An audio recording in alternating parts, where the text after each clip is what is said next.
Hi everyone, myself Bhagyashree, and today I'm going to discuss about this proxy and proxy server, which is asked many times in system design interview for the product-based company.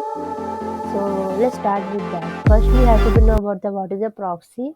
Then we will go into next step by step, like what is a proxy, then what is a proxy server, then what is the types of there. Okay, so let's start with the proxy. As the name suggests, proxy means what we can think. A proxy server is a intermediate server between the client and the backend server. Client connect to the proxy server to request for a service like a web page, file, connection, etc. So I can say it's a software or hardware I consider like that as act as an intermediary for the request from client seeking resource from other servers, as you can see in the image also. So typically proxy are used to filter the request, log request, or sometimes transfer request by adding or removing the headers or encryption, decryption, or compression or resources. So another advantage of proxy server is that its cache can serve a lot of requests. If multiple clients access a particular resource, the proxy server can catch it and serve it to all other clients without going to the remote server. This is the I can say advantage or benefits when we are choosing the proxy and proxy servers. So then next we I can say what is a proxy server types over there. So proxy servers have a types like I can say there is a many types already are listed here, which is majorly we are having to work or which majorly use in the system design or any application design that we will consider here. Like proxy can reside under the client's local server or anywhere between the client and the remote server. Okay, sorry. So I can say some famous. I will discuss here some famous types of proxy server. One is famous server. I can say from the proxy servers. I can say open proxy. Open proxy is a server that is accessible by the internet user. Generally, a proxy server only allow user within a network group. That is like I can say close proxy to store and forward internet services such as a DNS or web pages or reduce and control the bandwidth used by the group. So with an open proxy, however, any user on the internet is able to use these forwarding services. And there are two famous open proxy types I can say anonymous proxy and transparent proxy. As a name suggests, anonymous means this proxy is unknowingly. This proxy reveals this identity as a server but does not disclose the initial IP address. As the name suggests, anonymous proxy, so it does not have to be allowed. It is like unknowingly. So through this proxy server can be discovered easily. It can be beneficial for some user, and it is hide their IP addresses. And second we have a transparent, as it is like opposite of this anonymous. This proxy server again identify itself, and with the support of http header this first IP address can be viewed. And the main benefit of using this sort of server is ability to cache the website.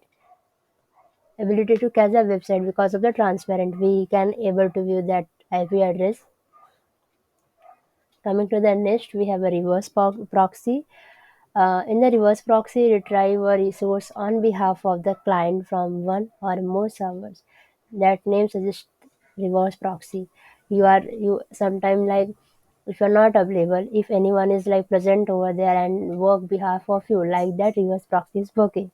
So the resource are then returned to the client and appearing as they are originating from the proxy server itself.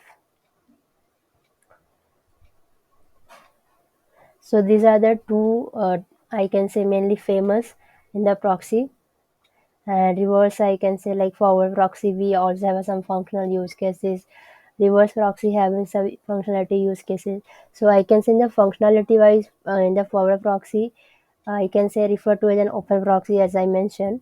It is between the client device and then the internet, and client send the request to the proxy and proxy forward to those requests to the internet on the behalf of the client. So use cases I can say when we basically when we are learning anything we have to be apply in the real time, or when we have to be apply in the use cases where we can use these services, where we can apply these services on our system or application. So I can say forward proxy, open proxy in the sense it is use cases I can say it's commonly used for the access control, content catching, and anonymizing the client request. And for the request proxy I can say functionality and use cases.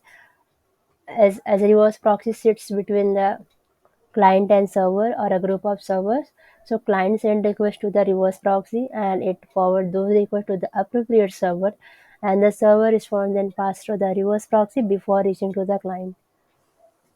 Coming to the use cases, reverse proxy are used for the load balancing, security, SSL termination and caching.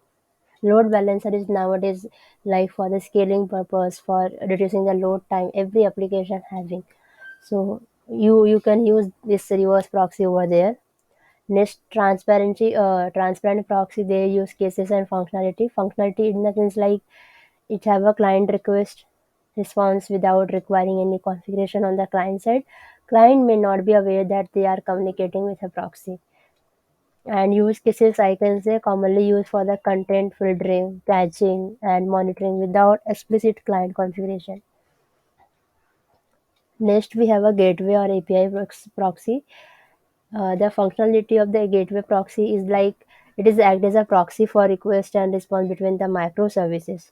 If you know about the microservice, if you are a .NET developer in that you can if you have created the microservices, you know about this. Like we are using the gateway for communication purpose, and which like where we have a multiple API, we have to communicate between them.